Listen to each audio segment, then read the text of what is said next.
Shalom. Welcome to Understanding the World with Rabbi David Kaufman.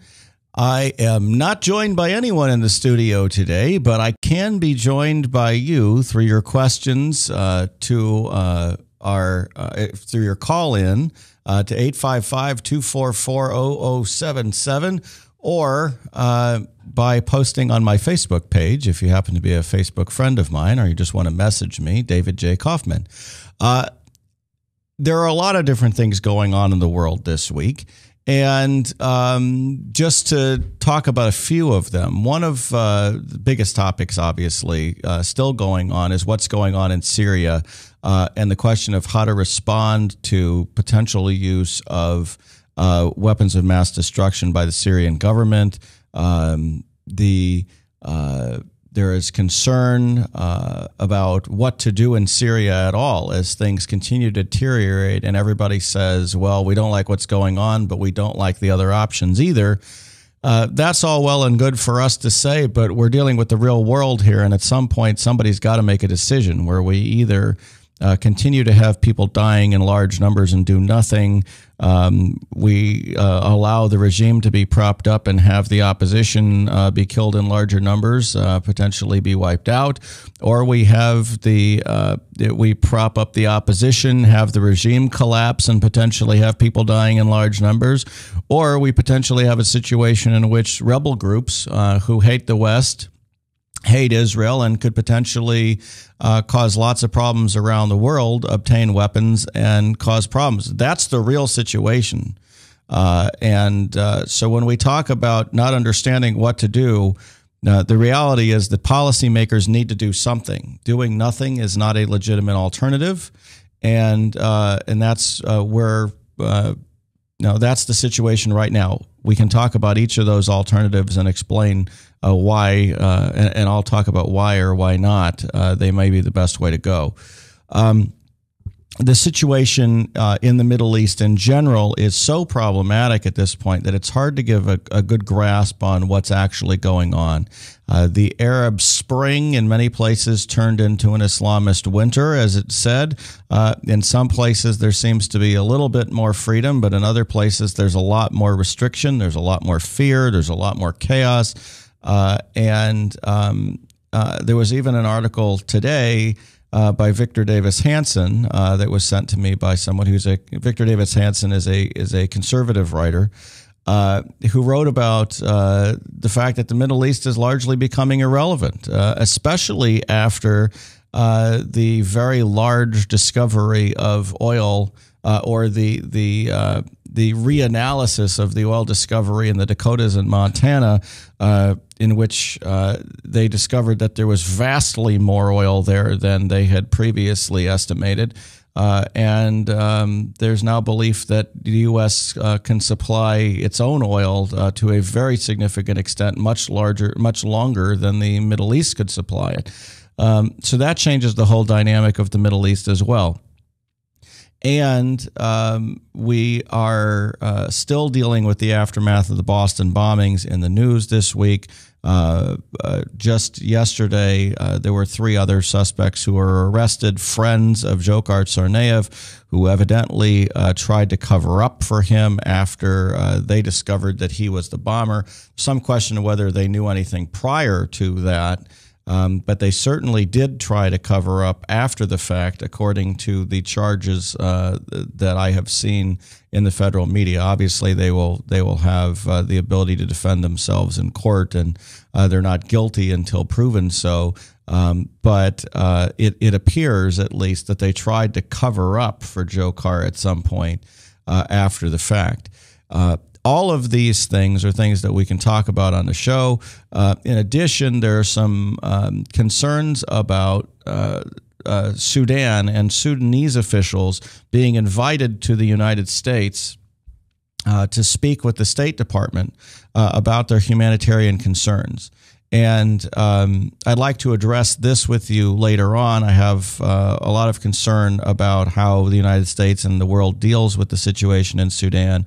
But this one is particularly bothersome to me because the United States has extended an invitation to Nafi, Ali Nafi, who happens to be the presidential assistant, but he's historically in charge of the National Intelligence and Security Services in Sudan.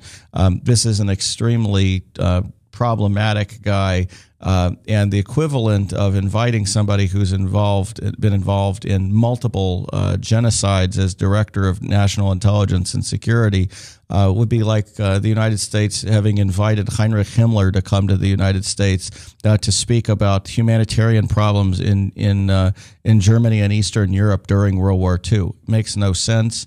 So we can talk about that a little bit later in the show as well. That is The World in 5 Minutes, and this is Understanding the World with Rabbi David Kaufman.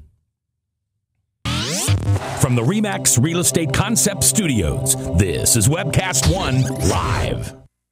Drink, dance, party. Kitty's is the ultimate dance club in Des Moines. A huge dance floor with room to move, 3 bars to keep your drinks full, and kickin' DJs playing all your favorite dance music.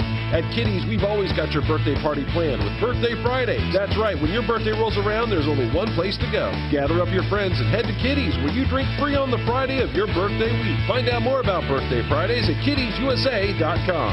Kitty's, all kinds of people, all kinds of music, all kinds of fun. Drug and alcohol addiction slowly steals a person's identity, tearing away pieces of their life little by little until one day it seems like the hope of a happy future is gone and there's no chance of getting it back. Here at St. Gregory Retreat Centers, we can assure you that there is hope. Our unique approach to recovery begins with the understanding that the dysfunction and damage caused by addiction can be overcome, not just dealt with. Don't let another day go by. Call St. Gregory today. Whether you're 10, 25, 50, 80 years old and beyond, everyone needs to live within their means. I'm Tom Coates with Consumer Credit of America. For almost a quarter of a century, we've helped people of all ages learn to manage their personal finances to benefit them far into the future. When problems arise, we've got the experience you need to make those debt problems go away. Got financial problems? Call Consumer Credit of America. If Tom Coates from Consumer Credit of America was your personal webmaster, Tom would filter out all bad debt emails. If Tom was your mailman, you'd never get any debt reduction junk mail. If Tom Coates was a lineman, he'd block any phone calls offering to reduce your credit card debt. Hi, I'm Tom Coates with Consumer Credit of America, and we're still your best choice for credit counseling. We're local, we're accountable, and we can do more. You make the call when the time's right for you. When it comes to competition, there really is none for Consumer Credit of America. From the RE/MAX Real Estate Concept Studios, this is Webcast One Live. Shalom. Welcome back to Understanding the World with Rabbi David Kaufman. I am happy to take your questions today. Our phone number in the studio is 1-855-244-0077. And there's so many different topics that we can talk about today. I'm trying to get my my little device to get the internet downloaded fast enough here to get to an article about arming the Syrian rebels. And this is from the Times of Israel. There's an article that was published, I guess it was published today, basically that says that the United States government is talking about how to work with the rebels in Syria. So discussions, this is from the Times of Israel article. Discussions within the Obama administration in favor of providing arms to the Syrian rebels are gaining ground amid new indications that President Bashar Assad's regime may have launched additional chemical weapons attacks, U.S. and other officials say.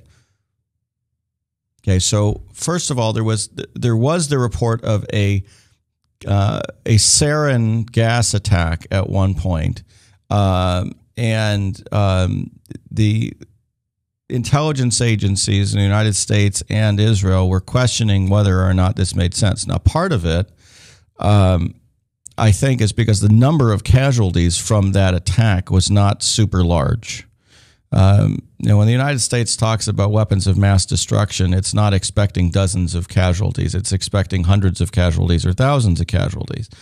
And so the red line offered by the Obama administration that says if chemical weapons are used, that's a red line, and we'll have to do something about it, may have been made with the understanding that we would see thousands of people die.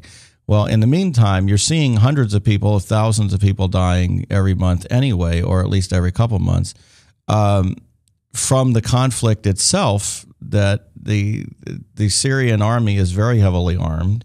They can do a lot of damage very quickly with conventional weapons. And so they haven't really seen the need to resort to weapons of mass destruction, chemical or biological weapons, against the rebel forces. And as I talked about last week, the Syrian army itself is concerned that the rebels get a hold of these weapons of mass destruction because they would be more likely to use them.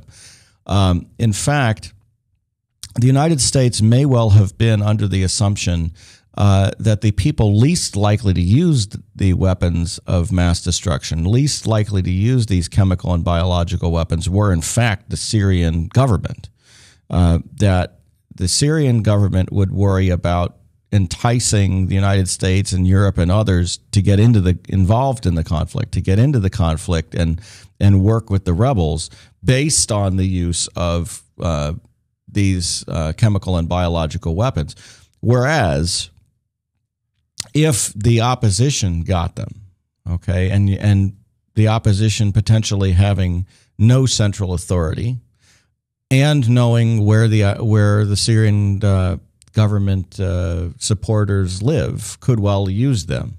The rebel groups, including some Al-Qaeda affiliated groups, for sure could be a possibility of using them. So there was an assumption that the least likely group potentially could have been the Syrian government. Well, if the Syrian government has now been proven to have used those weapons, you're now in a situation in which no one can be trusted to not use them, obviously, and that means that these weapons are not really being secured. They're actually being readily made available.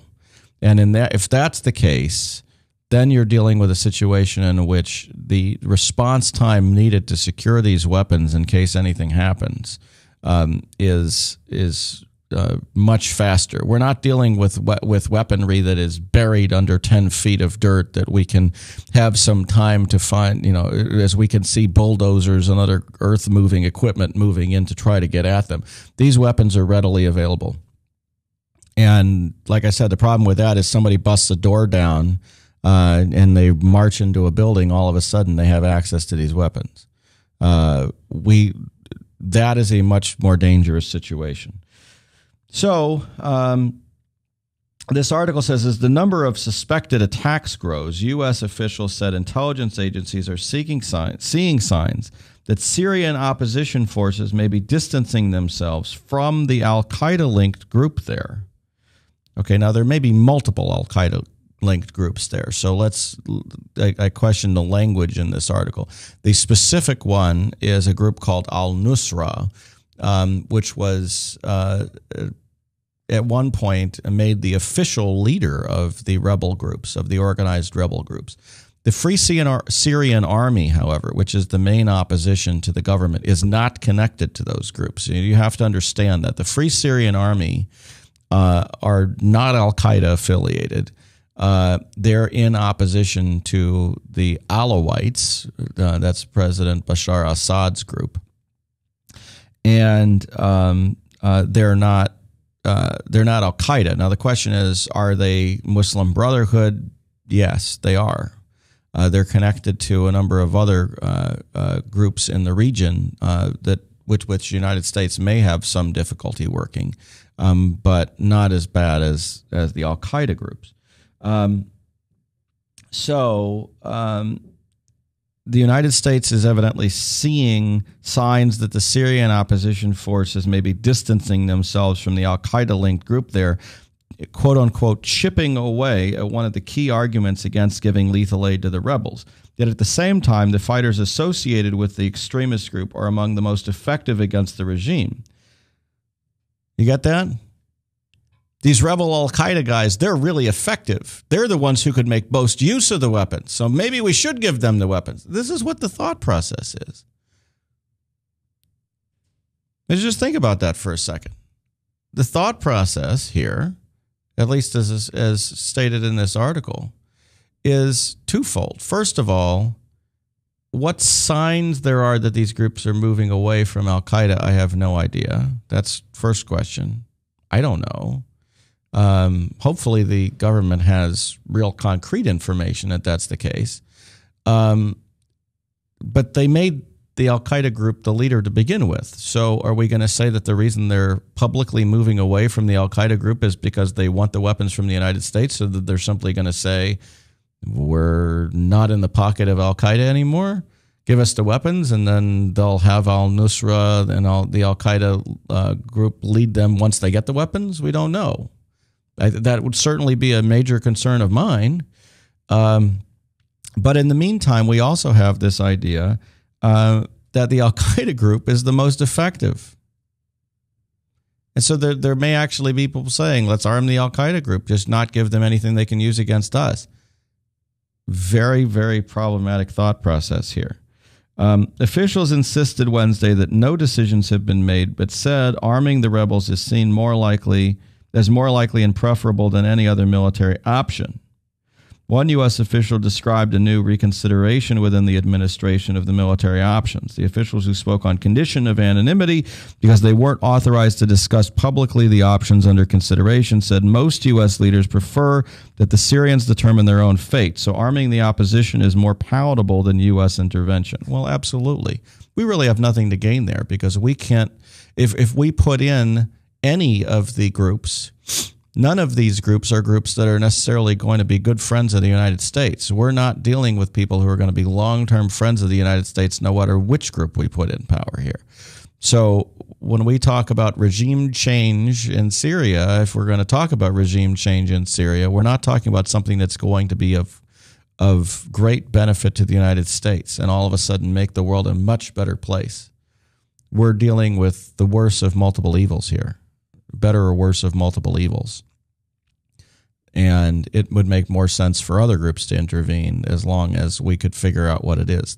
Like I said, the issue here really is determining how to get the best of those multiple evils to work. That's really what we want. We do want to influence the policy so that it goes in the best direction, because that's what the job of foreign policy and diplomacy is. It's just that there's no good here. So the amount of investment that we do, especially when we're talking about lives, is a big question, because we have to determine whether or not any of the final solutions here, any of the solutions that are going to settle the conflict, are going to be good enough for us to justify investment of troops or investment of weapons. And if we do invest weapons, then the question is, do those weapons come back to literally bite us? So the administration announced last week that it believes Assad has used chemical weapons, but said intelligence wasn't clear enough to be certain that the regime had crossed President Barack Obama's announced red line of definite chemical weapons use, that he would have enormous consequences, that he said would have enormous consequences for Assad's government. Meanwhile, some senior leaders, including General Martin Dempsey, chairman of the Joint Chiefs of Staff, are skeptical about the wisdom of providing arms to such a broad and complex mix of opposition groups. There is a growing realization that under increasing pressure from Congress and other allied nations, the U.S. might soon have to do more for the Free Syrian Army. The Free Syrian Army, like I said, is not part of the rebel groups, but they're also not seen as being super effective at the moment. And it's very problematic. We may well have done, in fact, I know there were articles to this effect that I read from Jonathan Tobin and others over the past months. We may well have gone too far waiting to side with somebody in Syria. That if we had sided with the Free Syrian Army months ago, they may have been in a much better position to act than they will now, even if we arm them to the extent we would have then. There's too much else going on. There's too many other things happening there. to simply arm them now and hope for the same result. So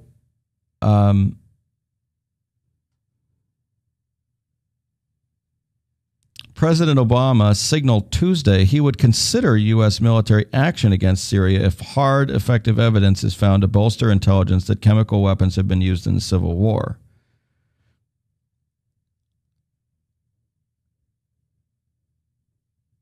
We don't want to back ourselves into a corner. The problem with declaring red lines and then certainly reinforcing red lines is eventually you have to act based on the red lines. And let's say one wacko commander of the Syrian army decides that he's going to use a mortar shell filled with sarin gas and kills 36 people. Is that crossing the red line enough? For some people, they would say absolutely yes. But if the United States goes in there with troops, we're going to be talking about thousands of dead, not tens of dead. That's one thing, okay?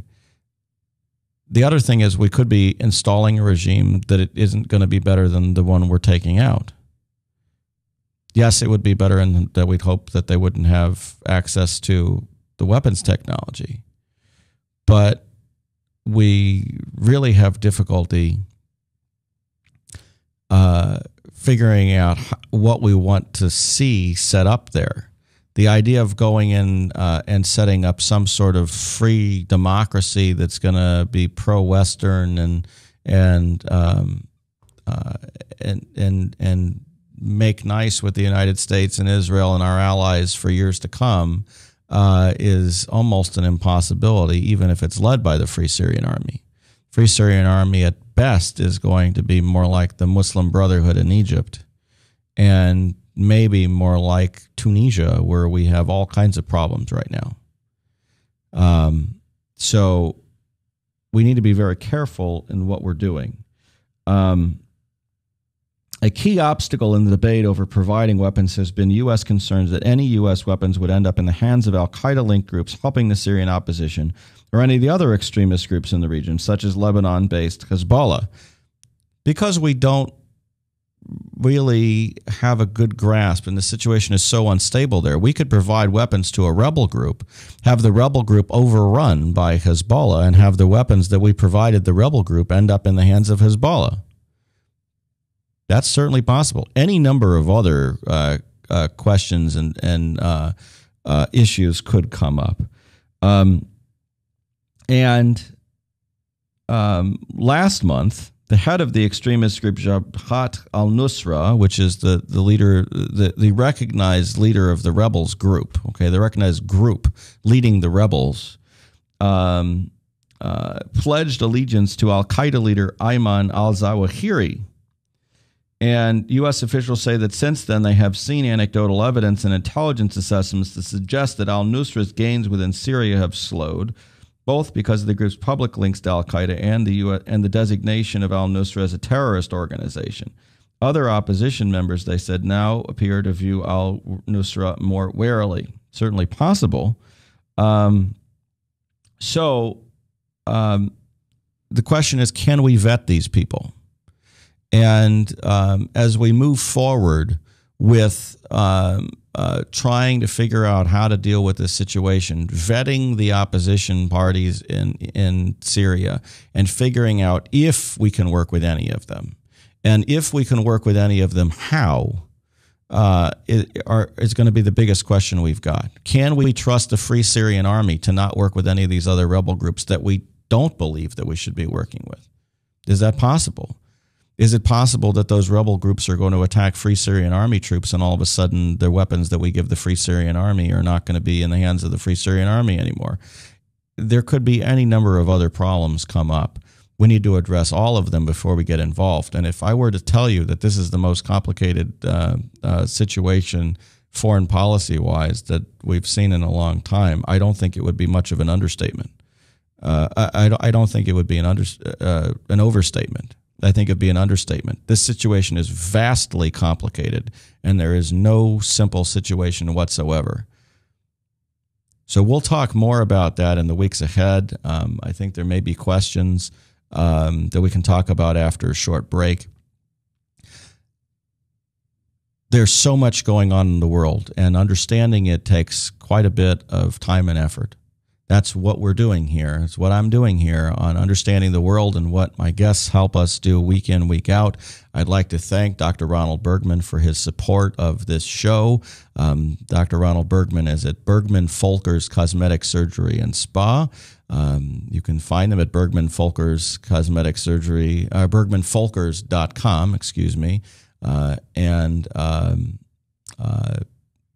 will talk to you more after a very short break. Thank you for being with us on Understanding the World.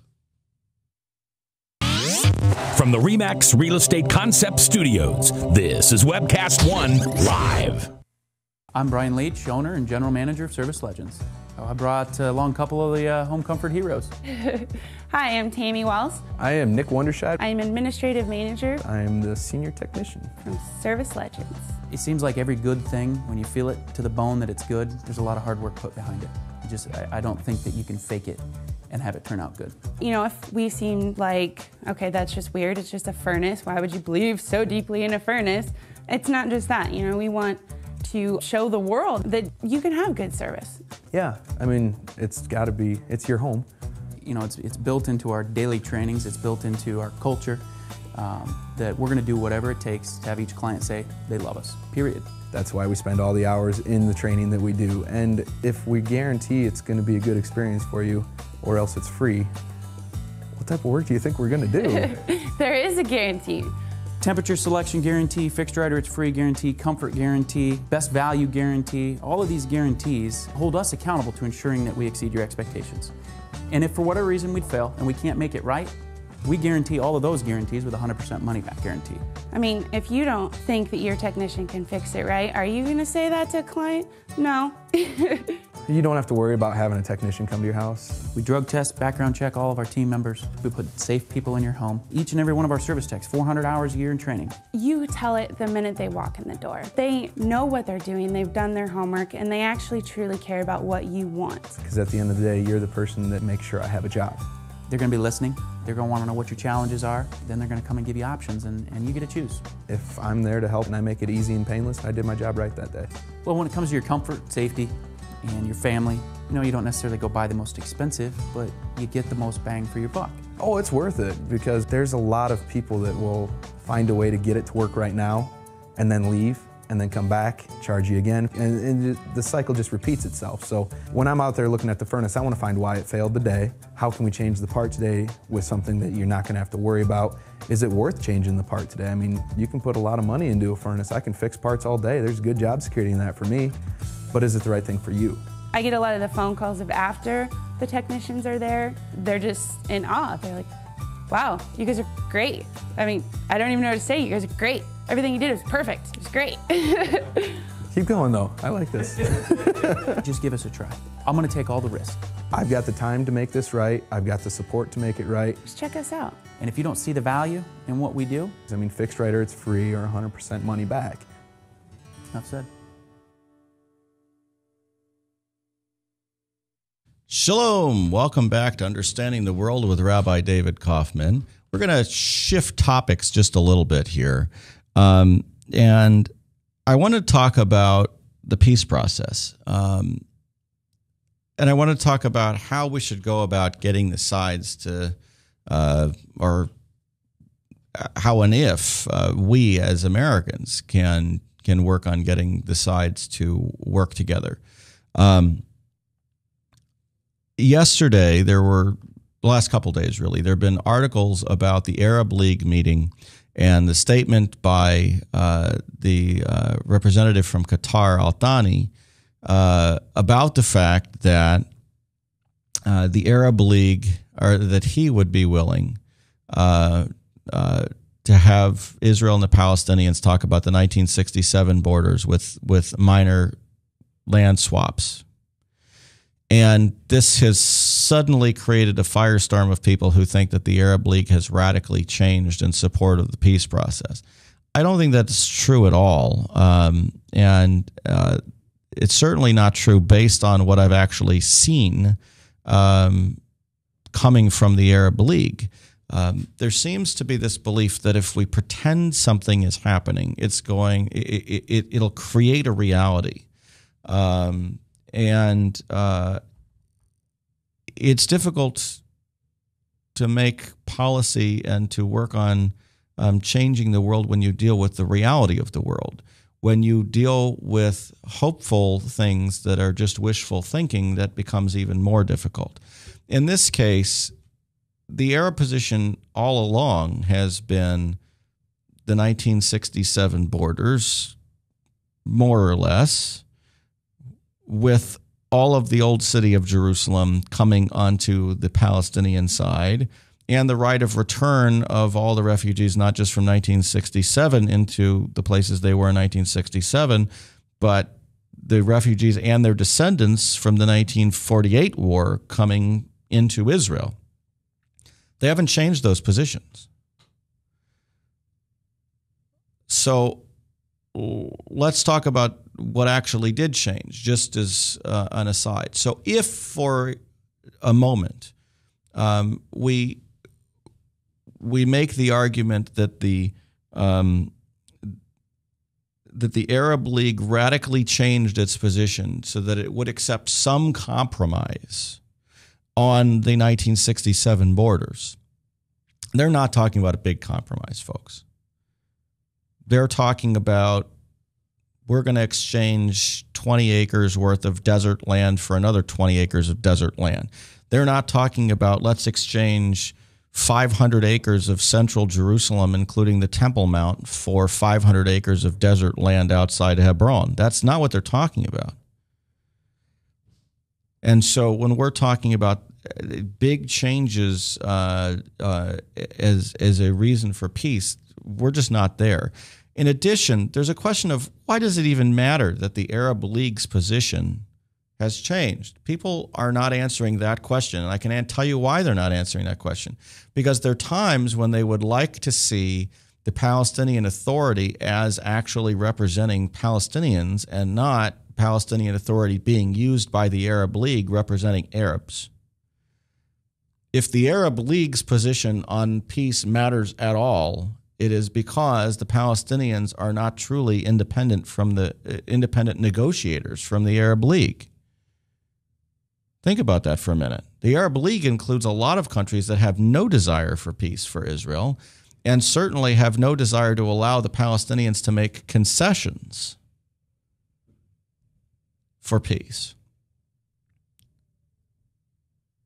The 1948 war and the 1967 war were not wars between Israelis and Palestinians.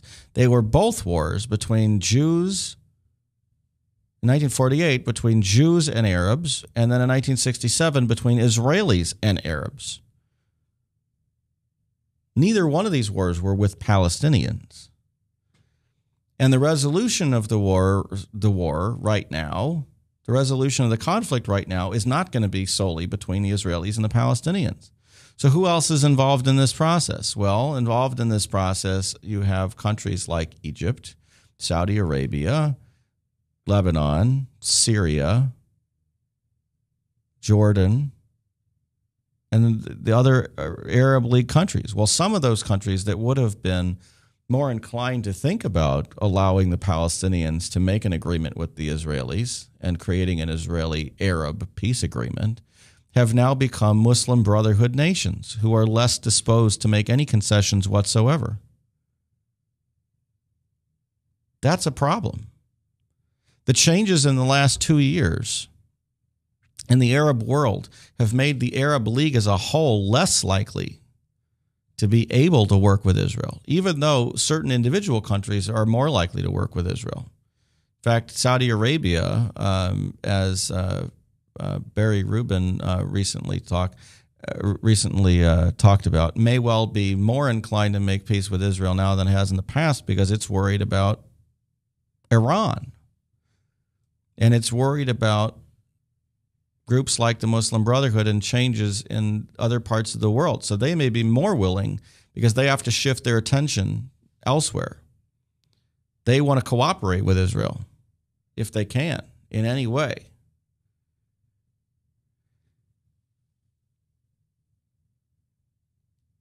So the peace process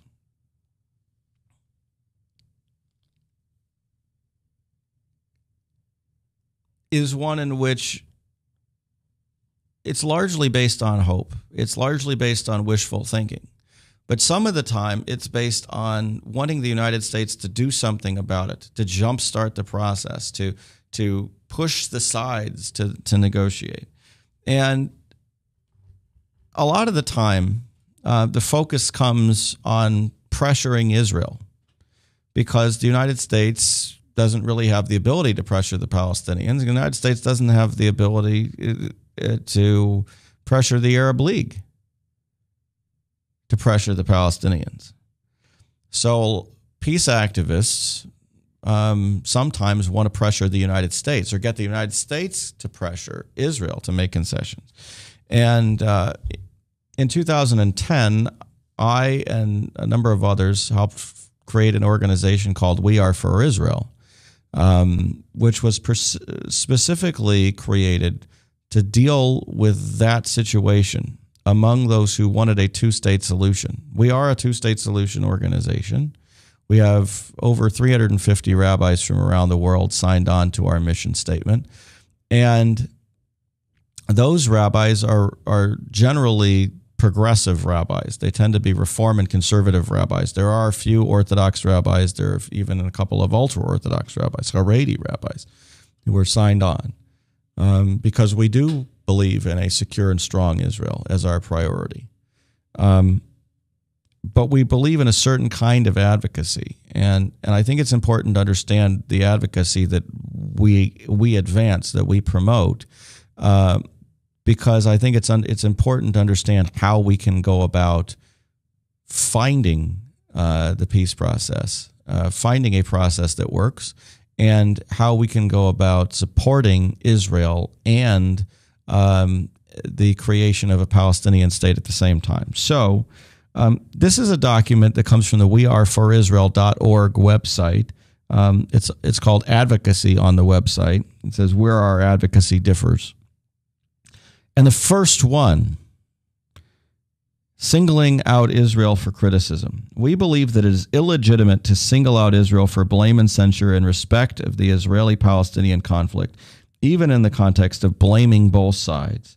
Offering general criticism of the Palestinians while specifically condemning Israeli policies and actions amounts to a double standard that obscures history in a morally questionable manner. And I'll give you many, many, many examples of this that critics of Israel will put forward. They will say things like Israel's actions to launch a strike that killed certain terrorist leader, Israel's actions in Cast Lead, Israel's actions in arresting certain leaders, any number of other things. They'll specifically criticize that. Then they will say something along the lines of, and we also criticize the Palestinians for supporting the use of terror.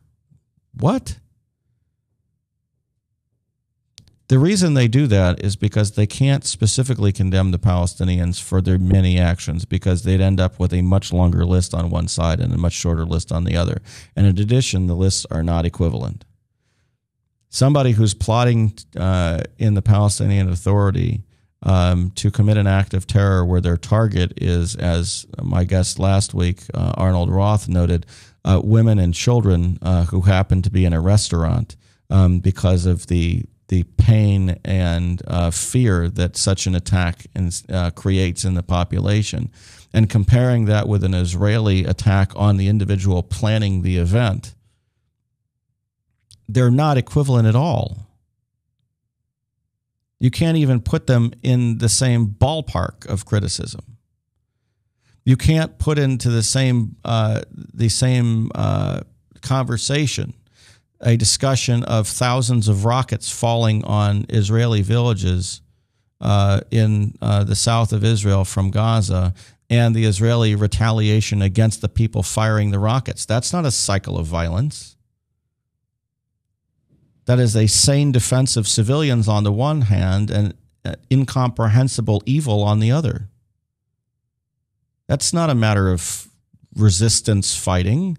If you know that you're firing rockets into civilian populations with the express intent of killing civilians, that's called a war crime. Crime against humanity. Crime against humanity and the war crime is not collateral damage from going after a legitimate military target. Let's say even in that case, and Israel goes out of its way to avoid these things, but let's say even in that case, Israel attacks a rocket squad driving through a Palestinian area. They have so much weaponry in their van that when the rocket hits, the van blows up and shrapnel goes around and civilians standing on the street happen to be killed. It's unfortunate that the civilians on the street happen to be killed. They were not the intent of the Israeli. They were not the targets of the Israeli attack in that case. But they're also not. That's not a war crime. It's not gross use of excessive violence, and it's not a crime against humanity. However, the intent of the people in the van to use those weapons to blow up Israeli kindergartens, if they could, firing the rockets indiscriminately at civilian areas. That is a war crime. Do these things get discussed as much in that vein? No, of course not. There's not even remotely close to a reasonable discussion. And until people engage in that reasonable discussion, in my mind, they have no validity. A number of the peace groups that promote themselves as advocates for peace between the Israelis and the Palestinians promote at best moral equivalence, which basically is no morality at all, and try to promote the actions of people intending on murdering women and children as equivalent to the people trying to stop them from doing it. Another thing that our advocacy statement says, seeking unilateral concessions from Israel. We believe that pressuring Israel alone to make concessions is not only unjustified, but frequently motivated by political interest, naivete, ignorance, misinformation, or even anti-Judaism. Any concessions should be made in the context of peace process and should be reciprocal in nature. In other words, Israel shouldn't be continually asked to offer concessions to get the Palestinians to come to the negotiating table. You come to the negotiating table and you negotiate. That's not what's normally done. Advocating boycott, divestment, or sanctions against Israel. We believe that actions designed to weaken Israel's economy and harm her society should be viewed as being anti-Israel and must be opposed by Israel advocates. Those favoring these tactics are functionally negotiating for the Palestinian side and diminishing the likelihood that the Palestinians will enter into peace negotiations themselves.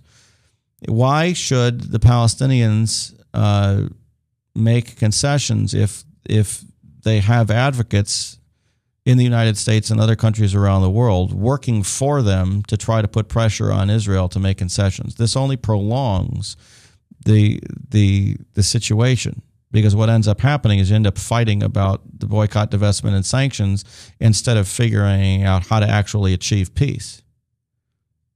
That's a simple reality, and in fact, it's proven out. The boycott, divestment, sanctions regime started post-2001 for the most part, and guess what? There's been almost no negotiations or anything going on since then. So the focus shifting from let's figure out how to get peace, which was the focus of the 1990s, up to 2000 Camp David, has now shifted to how do we deal with boycott, divestment, and sanctions regimes. And I will tell you that among peace activists, it's been a waste of time because it hasn't achieved anything whatsoever. There haven't even been negotiations for years at this point. And when you talk about actual process, it's actually put the process even further away. The Palestinians now feel obligated to try to push these boycott, divestment, and sanctions regimes and work with the people who are promoting them instead of figuring out how to work together with the Israelis to actually achieve something. It's been a colossal waste of time, and it's resulted in deaths from the prolonging and more suffering from the prolonging of the process. So they don't work. I would encourage people to actively work against people promoting those, not only because I think they're bad for Israel, but I also think they're bad for the peace process. seeking action by the United States to pressure Israel to yield to Palestinian demands. We believe that America should support Israel in its efforts to negotiate a secure and lasting peace with the Palestinians by working with Israel and the Palestinians to reach that goal. America should not work against Israel on behalf of the Palestinians by pressuring Israel to accept Palestinian demands while receiving nothing in return. The mere appearance of one-sided pressure on Israel fosters Palestinian intransigence and encourages their refusal to come to the negotiating table. This tactic is neither pro-Israel nor pro-peace. Okay, this was the case in 2009 with President Obama's Cairo speech, where he criticized Israeli settlements. And the result of that over the next few months was an Israeli settlement freeze. They didn't construct in settlements in the West Bank at all, and didn't create any new settlements during that time. Okay? There weren't any negotiations for the 10 months. Zero. And there haven't been since. Instead of the Palestinians having to figure out how to get to the negotiating table with the Israelis, what ended up happening is the Obama administration ended up getting into the negotiations, putting forth the proposal. The Palestinians couldn't accept less than the proposal that the Obama administration had put forth, and therefore we got no negotiation since. None.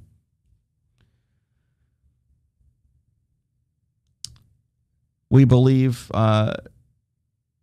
that heightening awareness of Palestinian obligations and responsibilities is a prerequisite for advancing the peace process. We believe this to be an essential part of Israeli advocacy. These commitments include actively combating the use of violence against Israel, ending the glorification of those who have committed acts of violence, and ceasing the incitement of hatred against Israel and against Jews, especially in school curricula and in state-sponsored media. Peace should be promoted. That's not happening at all.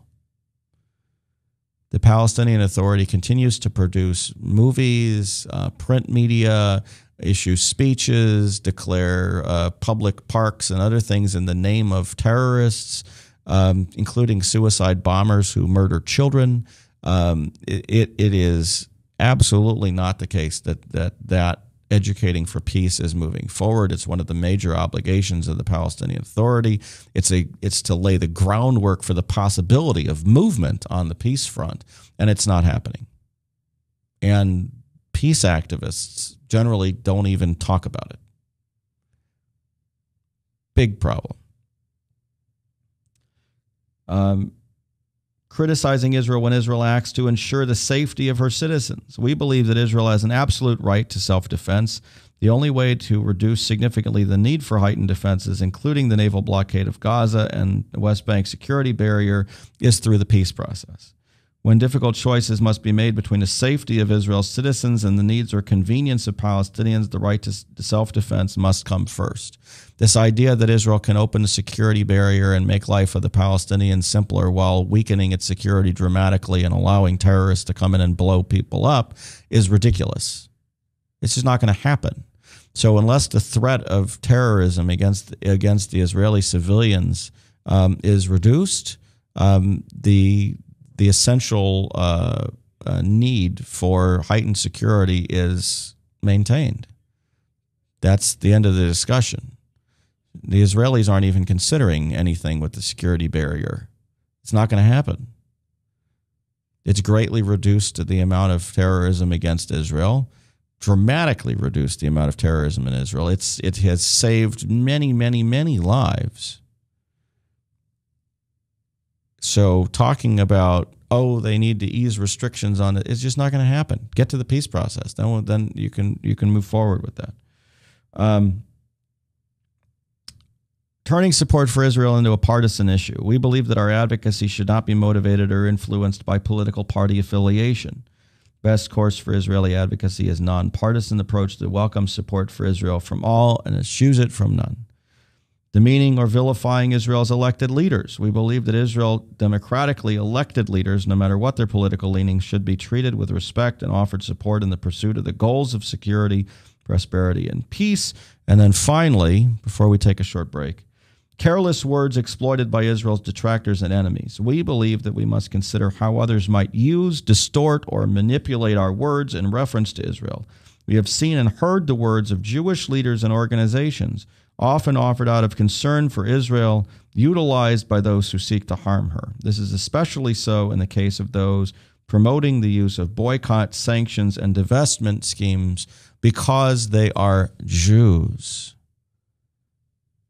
Individual Jews, words can be twisted. Individual Jews can be on the wrong side of issues. It's important for us to understand all of that. Thank you for being with us on Understanding the World today. We'll be back in just a few minutes.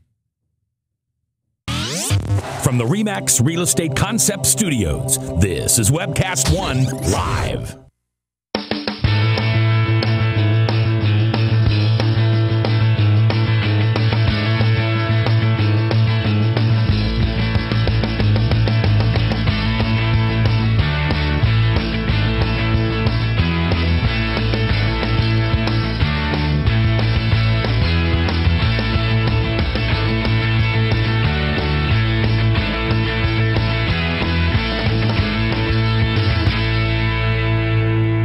Whether you're 10, 25, 50, 80 years old and beyond, everyone needs to live within their means. I'm Tom Coates with Consumer Credit of America. For almost a quarter of a century, we've helped people of all ages learn to manage their personal finances to benefit them far into the future. When problems arise, we've got the experience you need to make those debt problems go away. Got financial problems? Call Consumer Credit of America. If Tom Coates from Consumer Credit of America was your personal webmaster, Tom would filter out all bad debt emails. If Tom was your mailman, you'd never get any debt reduction junk mail. If Tom Coates was a lineman, he'd block any phone calls offering to reduce your credit card debt. Hi, I'm Tom Coates with Consumer Credit of America, and we're still your best choice for credit counseling. We're local, we're accountable, and we can do more. You make the call when the time's right for you. When it comes to competition, there really is none for Consumer Credit of America. From the RE/MAX Real Estate Concept Studios, this is Webcast One Live. There's an article by Victor David Hanson I mentioned earlier that I just wanted to talk about really briefly here about the changing Middle East and the dynamics of the changing economies of the world and their impact on the relevance of the Middle East to the discussion. So Hansen notes that with the 20th century development of large gas and oil supplies in the Persian Gulf and North Africa, an Arab-led OPEC more or less dictated the foreign policy of thirsty oil importers like the United States and Europe. Yet, he says, the Middle East is becoming irrelevant. The discovery of enormous new oil and gas reserves, along with the use of new oil recovery technology in North America and China, is steadily curbing the demand for Middle Eastern oil. Soon, countries such as Kuwait, Saudi Arabia, and Iran are going to have less income and geostrategic clout. In both Iran and the Gulf, domestic demand is rising, while there is neither the technical know-how nor the water to master the new art of fracking to sustain exports. You also have a situation in which Israel has discovered oil and discovered oil and natural gas off its shores, primarily in the Eastern Mediterranean, and will become a net fuel exporter in the next few years. Not even very far off into the future, just in the next few years. Additionally, you have the United States with enormous oil and gas discoveries in North Dakota, South Dakota, and in Montana. And the importance of this cannot be overlooked. What it means is that at any point in time, we can say we don't want to deal with the Middle East anymore. At any point in time, we can get to the point where we can just keep shifting our oil supplies from the Middle East to our own shores. And it's clearly an environmental issue. I'm not going to say that there aren't issues with us doing that. But when you come to a situation of, do we want to support countries that are promoting extremism and potentially bringing terrorism to our shores? Or do we want to take a more environmentally risky policy, which is potentially what the decision would be? We may well get to the point where the environmentally risky policy makes more sense. And as the technology improves to make the acquisition of the oil and natural gas that's in those areas less environmentally problematic, we're going to see it tipping more and more in that direction. And you're going to see it tipping more, the discussion tipping more and more in that direction for the Russians. You're going to see it tipping more and more in that direction for the United States, for Canada, for any number of other countries who are going to say, you know what? We would rather pay slightly more for that American gas, that American oil. Or the Russians are going to say, we would rather try to get it by fracking in the North Sea or somewhere else, rather than trying to work with those people in the Middle East who are causing us problems. What you're going to see is increased desperation. What you're going to see is a people who right now have money around them and are feeling like religiously they're not respected, are going to find themselves both feeling religiously not respected and feeling irrelevant in the larger world. For the people who go out and fight in the name of their religion, irrelevance is not acceptable. The whole reason they're out there doing what they're doing is to promote the glory of their faith, to promote the glory of their culture. It doesn't really matter what religion we're talking about. You could generalize that statement. In this case, we're talking about certain kinds of Muslim extremists, but we could be talking about any kind of religious extremist. It's the same thing.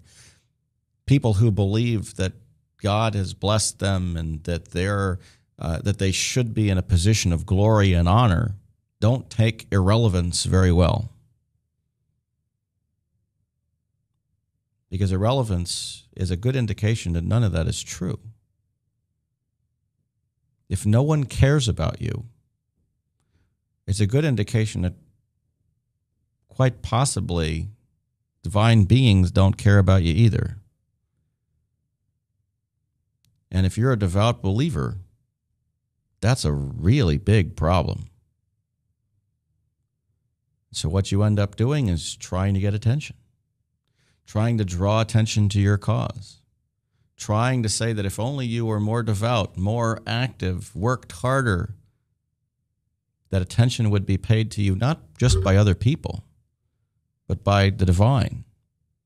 And this is why the idea that the Middle East could become more irrelevant as a whole is not necessarily going to get rid of the terrorist threat at all. In fact, in some places, it may make it worse. I don't like giving you negative information when things could be wonderful. The good thing is, obviously, there'd be less money going in there, that have less ability to purchase weapons to use against us. But when you're talking about looking at what happened in Boston, these two bombers in Boston barely spent any money. The 9/11 hijackers really didn't spend all that much money either. It does not cost a lot of money to conduct terrorism. It does cost a lot of money to maintain the lavish lifestyle of the rulers of these countries. The hopeful thing, if there is a hopeful thing, would be a transition of these economies from oil-based economies that where all the money is going into the hands of very few, very wealthy people, to some sort of service-based economy or industry where the average person gets jobs. And here's where I agree with many of my left-wing friends. empowerment of the average person is really what's going to change the dynamic in the Middle East. Places where you have unemployment of 20 plus, 30 plus percent, 40%, and even where the 60% or 70% that are employed are grossly underpaid and suffering. That's not good for people's satisfaction with this life. It's not good for people's satisfaction of wanting to make the world a better place. That needs to change. So in the long run, we may say the Middle East is becoming irrelevant. It needs to become relevant in a different way. It needs to become a place where we're seeing made in the Middle East coming out of factories. It needs to be a place where we can look to this region and say there are good thoughts coming out of the region. Somebody's winning the Nobel Prize. Somebody's written great books. Somebody's done wonderful songs. That development is what's really going to bring peace to the world. And that development requires education, requires investment of time and energy, in addition to funds. And it requires a good bit of patience, which many of us don't have. That's the challenge we face in the years ahead. Next week on this show, we are joined by one of my good friends, Professor Barry Rubin. Many of you have read his articles over the years in Jerusalem Post. He now writes for Pajamas Media. He has his own blog, rubinreports.blogspot.com. Absolute wonderful person, great authority on what's going on in the Middle East. We're honored to have him on our show next week. And then coming up on May 16th, we have Dexter Van Zyl from Camera looking at Middle East, looking at media related to the Israeli-Palestinian conflict. He'll actually be in the studio with us. He's speaking at Temple B'nai Jeshurun that evening. This has been Understanding the World with Rabbi David Kaufman. I hope you enjoyed the show. You learned something. You may know some of the story, but you haven't heard the whole story until you've heard it here on this show. And once again, I'd like to thank Dr. Ronald Bergman and Bergman Folkers Cosmetic Surgery and Spa for their support. Thank you, and I hope you have a good week.